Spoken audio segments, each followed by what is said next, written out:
Student, क्या अभी कर रहे हैं क्लास 10th एग्जाम की तैयारी और 2025 में देने वाले हैं मैट्रिक का एग्जाम। तो आज का ये क्लास आप लोगों के लिए बहुत ही इंपॉर्टेंट होने वाला है, क्योंकि अभी जो आपको ये प्रश्न दिख रहा है ये द्विघात समीकरण का बहुत ही इंपॉर्टेंट प्रश्न है और बहुत सारे स्टूडेंट को इस प्रश्न को कैसे हल करना है नहीं होती है जानकारी। तो जिस भी स्टूडेंट को नहीं पता है कि इस क्वेश्चन को हम लोग कैसे हल करेंगे और जो स्टूडेंट जानते हैं सर मुझे आता है इस क्वेश्चन को हल करना, वो दोनों स्टूडेंट आज की वीडियो को देखेंगे। हो सकता है जो स्टूडेंट इस क्वेश्चन को हल करने के लिए जानते हैं गलत तरीके से जानते हो, ऐसा हो सकता है ना। और वैसे स्टूडेंट जो नहीं जानते उसके लिए तो क्लास स्पेशल आज की होना ही है। क्यों? क्योंकि आपको नहीं पता है और यहाँ पे आज बेहतरीन तरीके से सीखेंगे कि इस टाइप का अगर कोई भी क्वेश्चन आपके एग्जाम में आ जाता है तो किस तरीके से हल करेंगे। ठीक है, सबसे पहले काम करेंगे क्वेश्चन को हम लोग पढ़ेंगे। कहा गया यदि दो संख्या का योगफल 15 है, समझिएगा दो संख्या का योगफल 15 है तथा उनके व्युत्क्रमों का योगफल 3/10 है, तो आपसे पूछा गया है संख्याएं क्या होगी। ठीक है, सबसे पहले मेरे मित्र ये समझो, यहाँ पे कहा गया दो संख्या का योगफल 15। ठीक है, हम आपको दूसरे तरीके से इसको समझाते हैं, समझिएगा। हमने कहा दो व्यक्ति है, दो व्यक्ति है, कौन कौन सा भैया? राम और श्याम। दो व्यक्ति क्या है? राम और श्याम। कोई दिक्कत? आप कहेंगे सर कोई दिक्कत नहीं है। हमने कहा राम और श्याम को मिला करके टोटल है 15 रुपया। कितना रुपया है बुआ? 15 रुपया। और हम कहेंगे राम के पास है 10 टका, तो जरा सा मुझे ये बताओ श्याम के पास कितना रहा होगा? तो आप तुरंत जवाब देंगे सर 5 रुपया रहा होगा। क्यों? क्योंकि दोनों को मिला करके 15 रुपया ही है। अगर इसके पास 10 रुपया हो गया तो 5 रुपया जाहिर सी बात है किसके पास रहा होगा? श्याम के पास। ये आप सोचने के लिए सोचे, लेकिन अगर आपको गणित के तरीके से निकालना होता है कैसे निकालेंगे, तो श्याम के पास जो रुपया होता है स्टूडेंट हम क्या करते हैं, टोटल रुपया कितना है? 15। कितना है? 15। उसमें से राम के रुपया को माइनस करते तो किसका निकल के आता? श्याम का। ठीक है, अब हम आपको ये पूछते हैं, बताओ इसी पे कि राम और श्याम को मिला करके है 15 रुपया। मुझे नहीं पता दोनों के पास कितना कितना है। हम मान लेते हैं कि राम के पास है x रुपया। कितना रुपया हुआ? x रुपया। ठीक है, तो अगर राम के पास x रुपया है तो श्याम के पास कितना होगा? तुम ही बताओ। दोनों मिला करके 15 है, यहाँ पे भी 15 था, तो अगर 10 था इसके पास तो हम क्या किए श्याम का निकालने के लिए? 15 में से 10 को घटाए। तो उसी तरह यहाँ पे श्याम का निकालने के लिए 15 में से हम x को घटाएंगे तो किसका निकलेगा? श्याम का। किसका निकलेगा? श्याम का। ठीक है, अब आते हैं हम लोग क्वेश्चंस पे। यही ऐसा चीज है जो समझना चाहिए आप लोगों को। अगर ये चीजें नहीं समझेंगे तो दिक्कतें हो जाएगी। आगे देखिए क्या होता है। हम मान लेते हैं माना की पहली संख्या, क्या करते हैं बुआ? मान लेते हैं माना की पहली संख्या हम मान लेते हैं x है। कितना है बुआ? कितना है? x। तो इसीलिए दूसरी संख्या क्या हो जाएगा? जरा सा आप मुझे बताओ, दूसरी संख्या क्या हो जाएगा? 15 माइनस एक्स। क्यों होगा? अभी हमने आपको बताया। दूसरी संख्या हो जाएगा 15 माइनस एक्स। अभी जस्ट हमने बताया अगर दो संख्या का योगफल 15 है, उनमें से एक संख्या x है तो दूसरा क्या होगा? 15 माइनस एक्स होगा। ठीक है, अब चलते हैं प्रश्न से। किससे चलते हैं बुआ?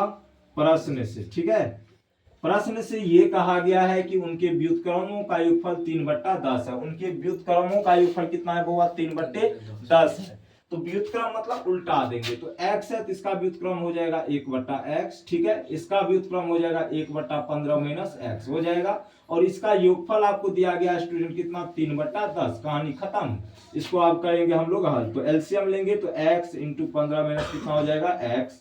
तो x से x कट जाएगा तो यहाँ पे 15 माइनस एक्स हो जाएगा। आप कहेंगे सर बिल्कुल 15 माइनस एक्स से 15 माइनस एक्स कट जाएगा तो यहाँ पे x होगा बट्टा बराबर में 3 कितना? 10। तो यहाँ पे माइनस एक्स और प्लस एक्स तो कट जाना है, तो बचेगा 15 बट्टे इसको गुना करेंगे तो 15x माइनस कितना? एक्स स्क्वायर बराबर में कितना? 3/10। कितना हो जाएगा? 3/10। ठीक है, चलो आगे आते हैं। तो यहाँ पे क्रॉस मल्टीप्लीकेशन करेंगे हम लोग, तो 15 3 45x माइनस 3 गुना एक्स स्क्वायर 3x स्क्वायर बराबर हो जाएगा 15 गुना 10। कितना हो जाएगा? 150। ये हो गया आपका 45x माइनस 3x स्क्वायर बराबर कितना हुआ? 150। ठीक है, आप कहेंगे सर बिल्कुल कोई दिक्कत नहीं है। तो यहाँ से सबको एक तरफ ले आओ, तो minus 3x square plus 45x, उसके बाद प्लस में 150 इधर आएगा तो माइनस में बराबर कितना हो जाएगा? 0। इधर तो नहीं कुछ बचेगा तो 0। तो यहाँ से माइनस का 3 आप कॉमन ले सकते हैं तो हो जाएगा क्या? X square. यहाँ चूंकि माइनस कॉमन लिए तो प्लस वाला माइनस 15 3 45 और ये प्लस में हो जाएगा कितना? 50 बराबर कितना हो जाएगा? 0। तो यहाँ से फाइनली ये टर्म इधर जाएगा तो 0 ही हो जाएगा, तो बचेगा x square minus 15x plus 50 बराबर कितना स्टूडेंट 0। ठीक है, अब यहाँ पे देखो हमने आपको बताया था गुणनखंड कैसे करते हैं। दो संख्या ऐसा लाओ जिसको जोड़ने या घटाने के बाद -15x होना चाहिए, लेकिन गुना करने के बाद +50 होना चाहिए। तो -10x माइनस का 5x प्लस 50 बराबर हो जाएगा 0। अब इस दोनों संख्या को जोड़ो, -15x होगा, गुना करेंगे तो प्लस का कितना होगा 50 होगा। ठीक है, क्यों होगा 50? देखो इसको हम लोग गुना करते हैं, तो x कॉमन लेंगे तो x माइनस 10 फिर प्लस सॉरी यहाँ से -5 कॉमन लेंगे तो फिर x माइनस 10 बचे कितना 50 बराबर 0। ठीक है, तो x minus 5 into x minus 10 बराबर कितना हो गया स्टूडेंट 0। जब हम क्या करेंगे स्टूडेंट x माइनस 5 को 0 के बराबर करेंगे तो x का वैल्यू आ जाएगा 5। जब हम x माइनस 10 को 0 के बराबर करेंगे तो x का वैल्यू आ जाएगा कितना 10। कितना आ जाएगा 10। तो यहाँ पे दो वैल्यू आपको पता चली। ठीक है, यहाँ पे देख लेंगे आप, तो x माइनस 5 0 हो गया तो x बराबर 5, x बराबर कितना 10। तो यहाँ पे संख्याएं आपको बोला गया है, तो x की दो वैल्यू यहाँ पे आई है। कितनी वैल्यू आई है? दो वैल्यू। तो यहाँ पे संख्याएं ज्ञात करें, तो पहली संख्या अगर x को आप 5 लेते हो तो दूसरी संख्या आपका इस तरह से कितना निकल के आएगा बोलो तो? दूसरी संख्या 15 माइनस 5 कितना निकल के आएगा 10। अगर पहली संख्या x बराबर आप 10 लेते हो तो दूसरी संख्या आपका कितना निकल के आएगा बोलो तो? 15 माइनस 10 कितना निकल के आएगा 5। कितना निकल के आएगा 5। तो डिपेंड करता है कि पहले अगर राम के पास इतना रुपया था तो उसके पास इतना होगा, अगर इतना है तो उसके पास उतना होगा। इस पे ये क्वेश्चन चला गया। कोई दिक्कत? तो उम्मीद करते हैं चीजें आपको आज की क्लास में पसंद आई होगी बेहतरीन तरीके से। तो बाय बाय, टेक केयर, जय हिंद, जय भारत।